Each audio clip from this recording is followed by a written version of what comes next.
जो कि बिहारबाट आएका छन्। यिनले जो घटना घटाइराखेका छन्, कतिपय अहिले चाहिँ नि काठमाडौँमा मैले सुनिराखेको छु कि काठमाडौँमा रोहिङ्ग्या मुसलमानहरूले पनि घटना घटाइराखेका छन् हैन। तर तिनीहरूको चाहिँ नि कस्तो गतिविधिबाट आए, किन तिनीलाई त्यहाँबाट लखटियो? तिनी पनि कोही राम्रो मान्छे त होइनन् तिनीहरू पनि। अहिले बिहारीहरूलाई चाहिँ नि यहाँ ल्याइएको छ हैन। करोडौँ, लगभग 1,25,00,000 को हाराहारीमा छन्, जो दोहोरो नागरिकतावाले मात्रै छन् तिनी। तपाईको मङ्सिरको महिना एकजना मङ्गोल चेलीको नेपालगञ्जमा 19 जना मुसलमानले बलात्कार गर्यो, तर त्यसको केही छानबिन भयो, केही भएन। 37-38वटा सरकारहरू आए है आजसम्म सत्तामा हैन, नेतृत्व गर्ने। तर नेतृत्वको नाममा बिजनेस भयो, नेतृत्व भएन। मलाई देखाउनु त कुन चाहिँ नि नेताले चाहिँ नेतृत्व गर्यो? नेतृत्व गर्नेलाई नेता भनिन्छ, बिजनेस गर्नेलाई व्यापारी भनिन्छ। नि त व्यापारी हुन्। जति पनि हाम्रा यहाँ चाहिने नेताहरू आए गए, जति पनि पार्टीहरू छन्, सबै पार्टीका नेताहरूले यो चाहिँ नि करोडौँ रुपियाँ भारतसँग खाइसकेको छ। र त्यही भएर यो कुराको कुनै यो नागरिकताको छानबिनै हुन्न। यो एकअर्काको गुलाम छ विश्व नै। कोही 2 पटक गुलाम भयो, कोही 3 पटक भयो, कोही 4 पटक भयो, तर एक नेपाल मात्रै यस्तो राष्ट्र छ जो कहिल्यै चाहिँ नि कसैको गुलाम भएन। नेपाल मात्र एउटा मुल्क छ जो विश्वमा कहिल्यै कसैको गुलाम भएन। र पन्जाबीहरू कहाँदेखि कहाँ पुगिसके, तर बिहारी आज पनि गन्दा नालाबाट प्लास्टिक उठाउने र अर्काको छोरी बेटीलाई मुहनी लगाएर बिगार्ने काम बाहेक उसले अहिले केही पनि गर्दैन। त्यसले उद्देश्यमै सीमित रहिगयो, अगाडि बढ्न सकिन। कहिलेसम्म हामी चुप लागेर बस्ने? यहाँ त लाखौँ चेलीहरूको जिन्दगी बर्बाद भइरहेको छ। भारतमा अझ प्रत्येक जिल्लामा बिहारीहरूको हत्या हुन्छ यही कारणले गर्दाखेरि।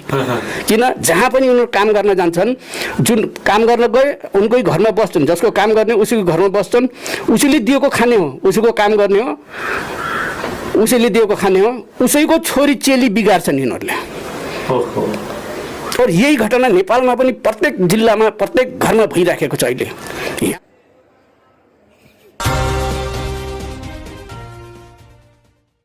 दर्शक महानुभावहरू नमस्कार, म रमन शर्मा यति बेला दाङ जिल्लाबाट प्रस्तुत भइरहेको छु र तपाईहरुले कहाँबाट हाम्रो कार्यक्रमलाई हेर्दै हुनुहुन्छ।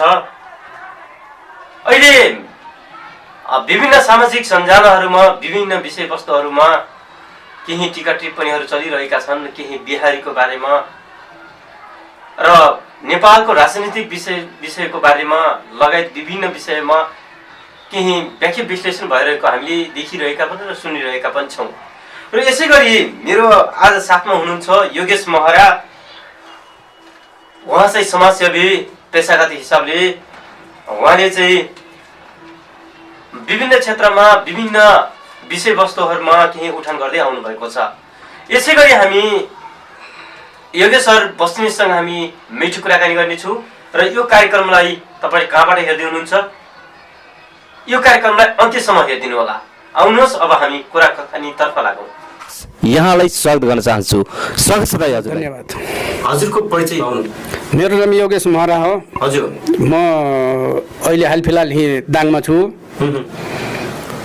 दाङ जिल्ला वार्ड नम्बर 13 बडरा मेरो बसाइ अहिले यहीँ छ। बडरामा बसाइ गर्नुहुन्छ र हाम्रो चाहिँ नि यहाँ समाजमा भएका केही घटनाहरूको बारेमा म दाजुभाइहरूलाई म एउटा जनचेतनाको माध्यमबाट केही कुराहरू उहाँहरूलाई पुर्याउन चाहन्छु। उहाँहरूसम्म मैले देखेका, मैले सुनेका र हाम्रो समाजमा घटिरहेका, हाम्रो देशमा हाम्रो समाजमा घटिरहेका घटनाहरू हैन, जो कि विदेशीहरूबाट बढी भइरहेको छ घटनाहरू, जो कि बिहारबाट आएका छन्। यिनले जो घटना घटाइराखेका छन्, कतिपय अहिले चाहिँ नि काठमाडौँमा मैले सुनिराखेको छु कि काठमाडौँमा रोहिङ्ग्या मुसलमानहरूले पनि घटना घटाइराखेका छन् हैन। तर तिनीहरूको चाहिँ नि कस्तो गतिविधिबाट आए, किन तिनीलाई त्यहाँबाट लखटियो? तिनी पनि कोही राम्रो मान्छे त होइनन् तिनीहरू पनि। अहिले बिहारीहरूलाई चाहिँ नि यहाँ ल्याइएको छ हैन। करोडौँ, लगभग 1,25,00,000 को हाराहारीमा छन्, जो दोहोरो नागरिकतावाले मात्रै छन् तिनी। 1,25,00,000 को हाराहारीमा छ। त्यत्तिकै फर्जी नागरिकतावाले पनि छन्, और त्यत्तिकै बिना नागरिकतावाले पनि छन्। अब यिनीहरूलाई हिन्दी बोल्न आउँदैन, नेपाली बोल्न आउँदैन, आफ्नै बिहारी भाषा बोल्छ, हामी मधेसी हौँ भन्छन्। उनीहरूसँग नागरिकता पनि छैन, केही पनि छैन। और यिनीहरूले गरिराखेको आजसम्मको अपराध लगभग करोडौँ पुगिसक्यो होला होइन, तर केही छानबिन भएको छ तिनमा? केही भएन आजसम्म। तपाईँको मङ्सिरको महिना एकजना मङ्गोल चेलीको नेपालगञ्जमा 19 जना मुसलमानले बलात्कार गर्यो, तर त्यसको केही छानबिन भयो? केही भएन होइन। त्यस्ता त भनौँ कि अब त हाम्रा छोरी चेलीहरू दिदी बहिनीहरूको किरा फट्याङ्ग्रा जस्तै मरिराखेका छन् समाजमा। घटना त्यस्तो भइराखेको छ, तर केही भइराखेको छैन। तर नेपाल सरकारले कदम चाल्नुपर्ने अवश्य पनि रहन्छ। तपाईँले के भन्न चाहन्छ? नेपाल सरकारले यस्ता कानुनहरू बनाउनु पर्छ कि ती त्यस्ता व्यक्तिहरूलाई पनि नेपालदेखि लखेटियोस्? तपाईँले के भन्न चाहन्छ यो विषयमा? होइन, नेपाल सरकारले आजसम्म जति पनि आए, सुन्नुहोस्, आजसम्म जति पनि सरकारहरू आए होइन, आए गए, लगभग 37-38वटा सरकारहरू आए है आजसम्म सत्तामा होइन, नेतृत्व गर्ने। तर नेतृत्वको नाममा बिजनेस भयो, नेतृत्व भएन। मलाई देखाउनुहोस् त कुन चाहिँ नि नेताले चाहिँ नेतृत्व गर्यो? नेतृत्व गर्नेलाई नेता भनिन्छ, बिजनेस गर्नेलाई व्यापारी भनिन्छ। नि त व्यापारी हुन्। तपाईँको नागरिकता बेच्ने नेतृत्व यो कुन चाहिँ नि उसमा छ संविधानमा?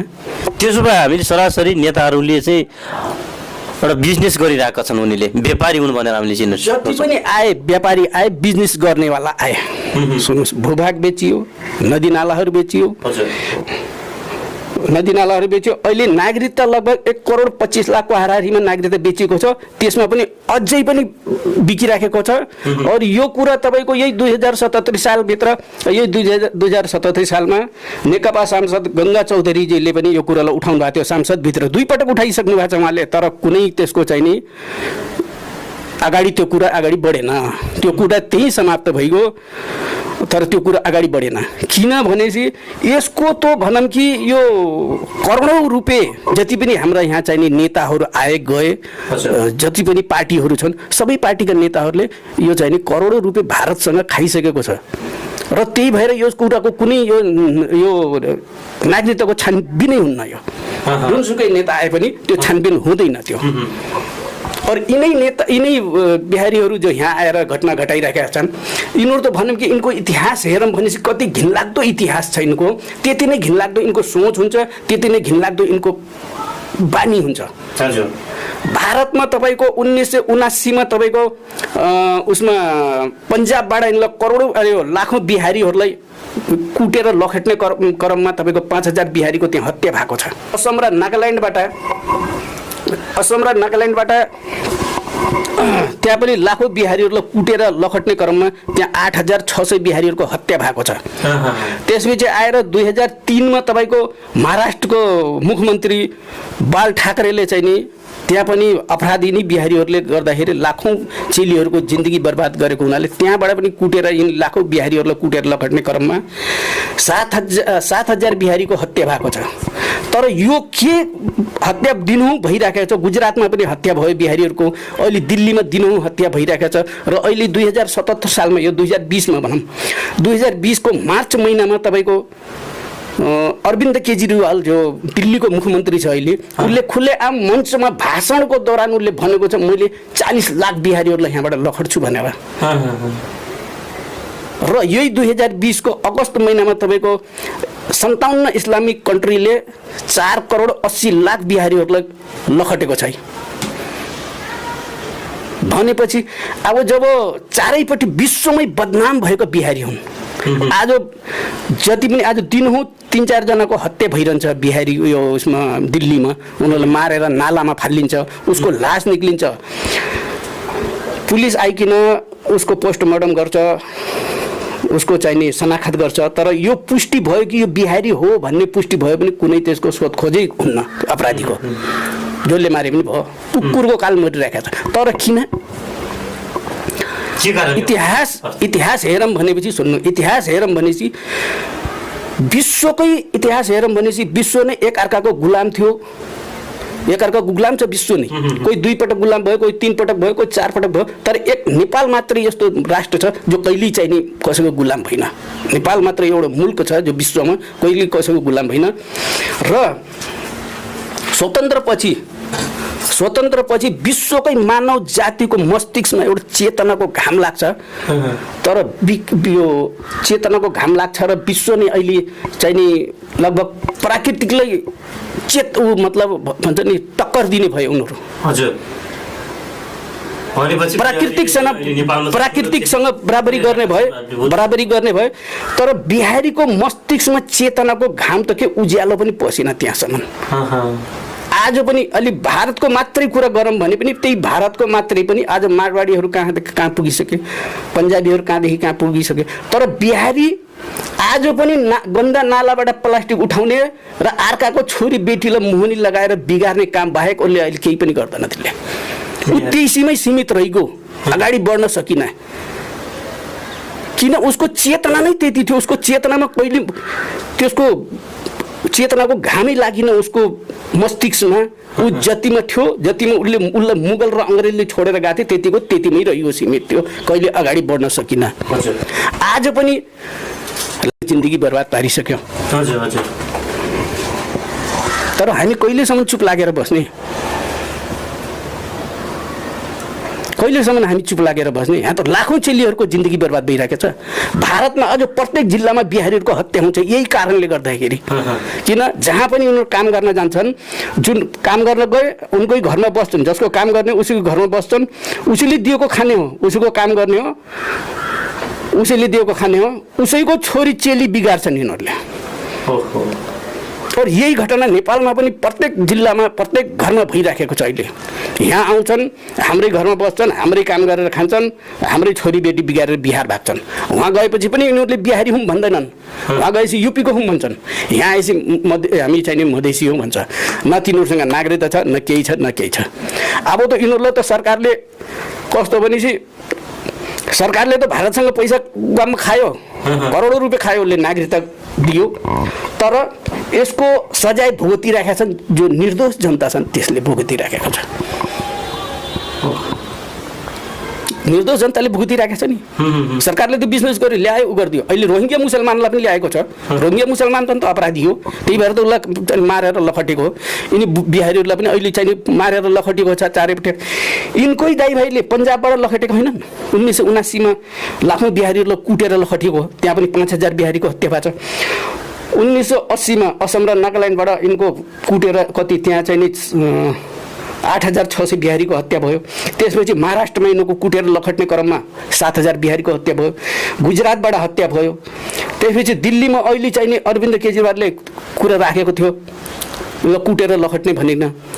अब यो चाहिँ नि भनौँ कि यिनीहरूको लागि पुरा विश्वमै यिनको लागि त आफ्नै घरमा पनि ढोका बन्द भएको, कमाउने खाने ढोका बन्द भएको। तर फेरि पनि यिनको मस्तिष्कमा चेतनाको घाम त के उज्यालो पनि पसेको छैन अझै पनि। यिनीहरू अझै पनि गन्दा नालीबाट प्लास्टिक उठाउने र अर्काको छोरी चेली मुहनी लगाएर बिगार्ने, भाग्ने यही काम गरिराखेका छन्। हजुर, हामीले सजिलैसँग एउटा आकलन गर्न सक्छौँ र बिहारीले नेपालमा केही घटनाहरू बढाउने काम भनेको विशेष भूमिका खेलिरहेको छ बिहारीले भन्ने हामीले बुझ्न सक्छौँ। हजुर, यसले चाहिँ नि एउटा उसमा मात्रै होइन, अब बिहारीहरूलाई भनौँ कारबाही गर्नको लागि एउटा सचेत बनाउनको लागि नेपाल सरकारले अब कस्तो मापदण्ड बनाउनु पर्ला तपाईँको विचार? होइन, नेपाल सरकारले दिएका नागरिकताहरू सबै क्यान्सल हुनुपर्छ, रद्द गर्नुपर्छ। यो नागरिकता कस्तो भनेपछि अवैध तरिकाबाट दिएको छ। हजुर, यो त संविधानमै नै नभएको काम हो, संविधानमै नै छैन। यो त नागरिकता बेच्नु भनेको त संविधानमै छैन। भूभाग बेच्नु छ संविधानमा? छैन। नदी नाला आफ्नो देशको बेच्ने भनेर संविधानमा छ? छैन। नागरिकता बेच्ने भनेर छ? छैन। यहाँ त मठ मन्दिरसम्म बिक्या छन् त।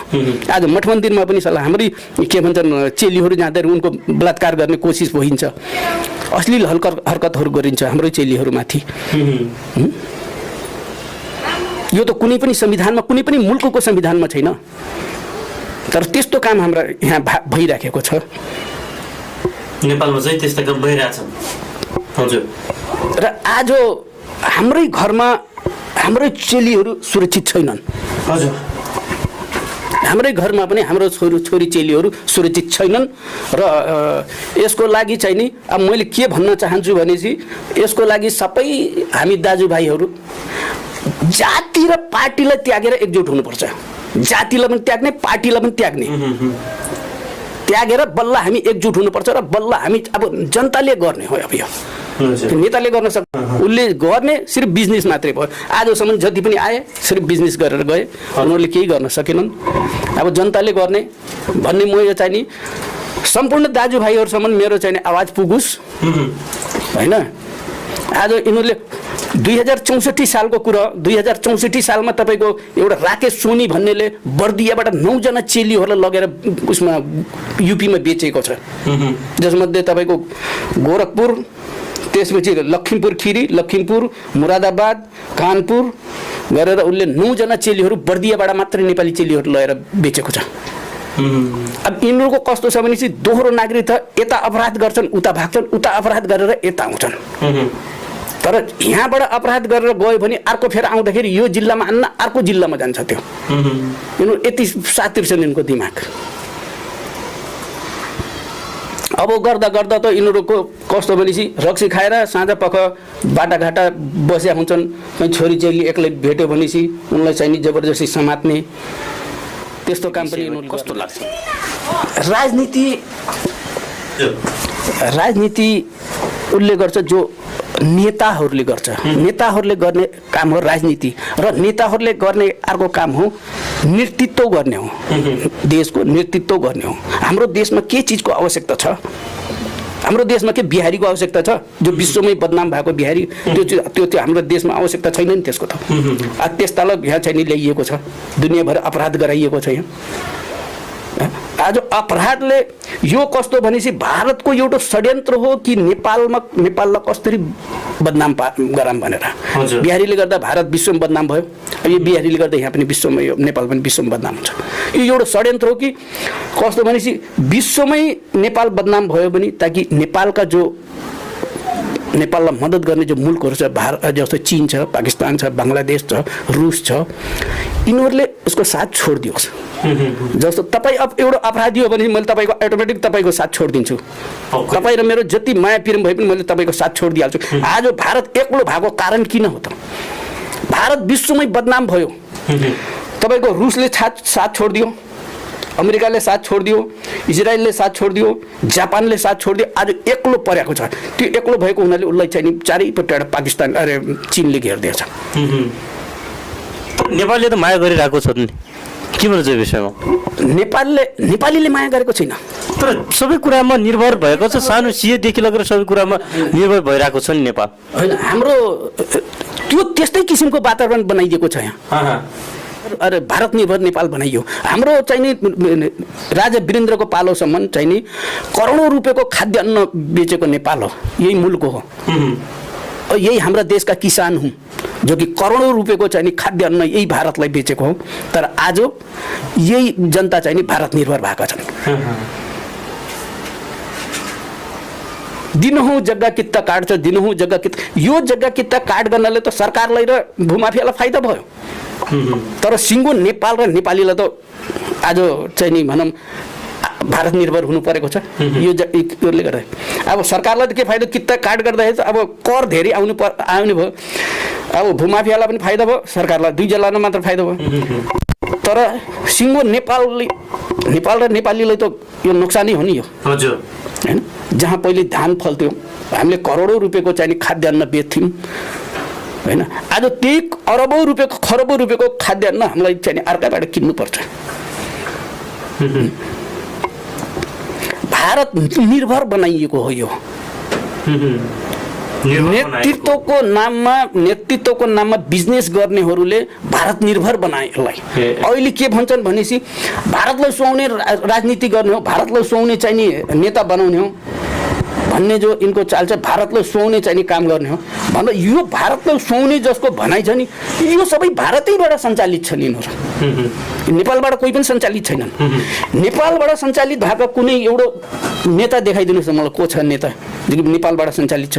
नेपालबाट सञ्चालित भएकोले नेपाल भारतबाटै सञ्चालित भन्ने कुरा गर्नुभयो। तपाईँले उदाहरणको रूपमा केही लिन सक्नुहुन्छ? उदाहरणको रूपमा लिम भनेपछि त सबै टोटलका टोटल छन्। नागरिकता छानबिन किन भएन? हाम्रा नदी नालाहरू बेचेका छन् भनेर आवाज उठिराखेको छ, तर त्यसको छानबिन किन भएन?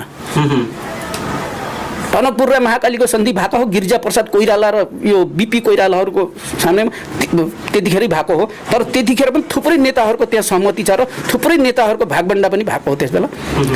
तर त्यसको छानबिन भयो, छानबिनै भएन।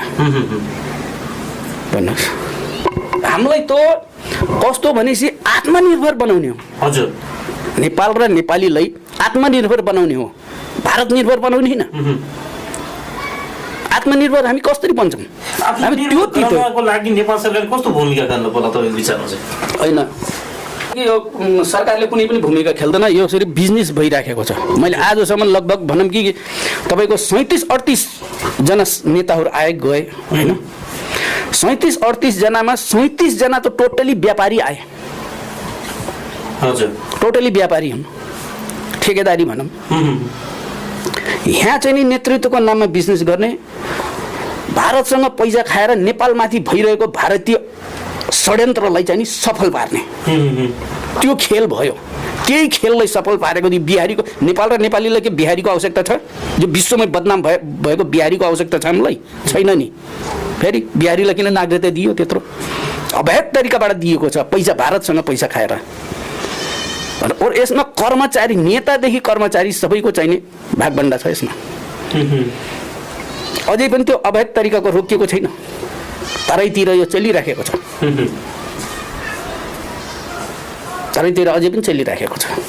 तर हामीले सजिलैसँग बुझ्न सक्छौँ यो जुन भारतीय चलखेलले गर्दा नै नेपालमा विकास हुन सकेको होइन त हो। यो भारतीय चलखेल, भारतको त भनौँ कि आफै निर्भर हुनको लागि भारतको के गर्नु पर्छ? भारतको जतिखेर महात्मा गान्धी र जवाहरलाल नेहरूको पालादेखि यो चाहिँ नि उनको चाहिँ नि एउटा ग्रान्ड डिजाइन बनेको थियो कि नेपाललाई भारतमा गाड्ने, विलय गराउने। हजुर, नेपाललाई भारतमा विलय गराउने यो महात्मा गान्धी र जवाहरलाल नेहरूको पालादेखि यो छँदैछ। यो उनीहरूले बनाएको एउटा ग्रान्ड डिजाइन हो। यही ग्रान्ड डिजाइनलाई कसरी सफल पारौँ भनेर धेरै प्रयास लागिरहेको थियो, तर राजा हुँदाखेरि कहिल्यै सफल भएन उसको ग्रान्ड डिजाइन। र राजा र दरबार हत्याकाण्ड गराउने पनि यसमा भारतकै हात छ।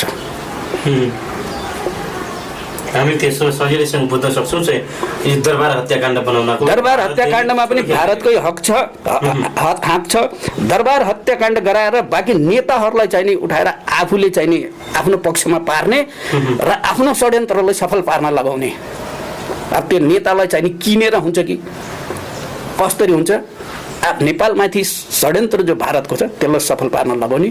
किन पृथ्वीनारायण शाहदेखिको पालादेखि, पृथ्वीनारायण शाहको पालादेखि लिएर राजा वीरेन्द्रको पालासम्म विश्वले नै मानेको थियो कि नेपाल एउटा शान्ति र सुरक्षित मुल्क हो भन्ने के। त्यही भएर विश्वको लागि चाहिँ नि एउटा राम्रो एउटा भनौँ उ थियो नेपाल। सबैको माया, विश्वकै माया बनेको थियो एउटा नेपाल, जसले पनि एउटा मायाको दृष्टिले, एउटा इज्जतको दृष्टिले, सम्मानको दृष्टिले नेपालीलाई देख्थ्यो के। अहिले राजनीतिक क्षेत्रभित्र अहिले चाहिँ विभिन्न किसिमका टिक्का टिप्पणीहरू चलिरहेका छन् र विभिन्न पार्टीहरू एकले अर्कालाई बजाउने कामहरू पनि भइरहेका छन्।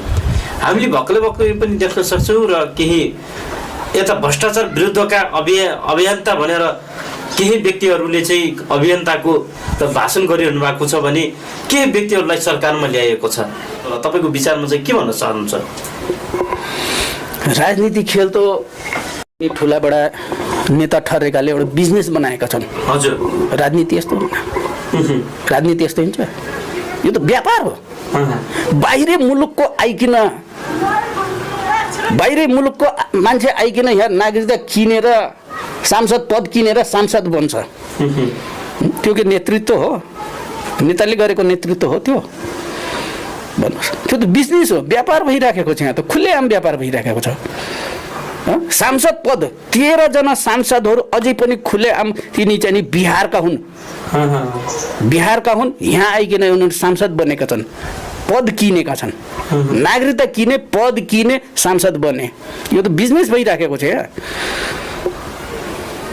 नेतृत्व कहिले पनि यस्तो हुँदैन। यसलाई भनिन्छ बिजनेस। एउटा सानो बच्चाले पनि बुझिहाल्छ कि होइन यो त नेतृत्व होइन, यो त बिजनेस पो गरिरहेको छ, अहिले त बेच्दै पो छ त। अहिले भारतको मोदीले पनि खरबौँ रुपियाँ दियोस् त, अर्बौँ रुपियाँ दिए पनि ऊ यहाँको प्रधानमन्त्री बनिहाल्छ। यहाँ त जे पनि बिक्छ नेपालमा, जे पनि बिक्छ, जे पनि प्रधानमन्त्री पद बिक्छ, त्यो चाहे स्वदेशी होस् चाहे विदेशी होस्, जसको लागि पनि फ्री छ यहाँ। अब राष्ट्रपति पद बिक्छ, सांसद पद त अब भनौँ बिकि नै राखेको छ। हजुरले चाहिँ राजनीतिक क्षेत्रका विभिन्न विषयवस्तुमा चाहिँ छलफल गरिदिनु भयो र आफ्नो यो महत्त्वपूर्ण समयलाई दर्शक महानुभावहरू, हाम्रो साथमा हुनुहुन्छ योगेश महरा।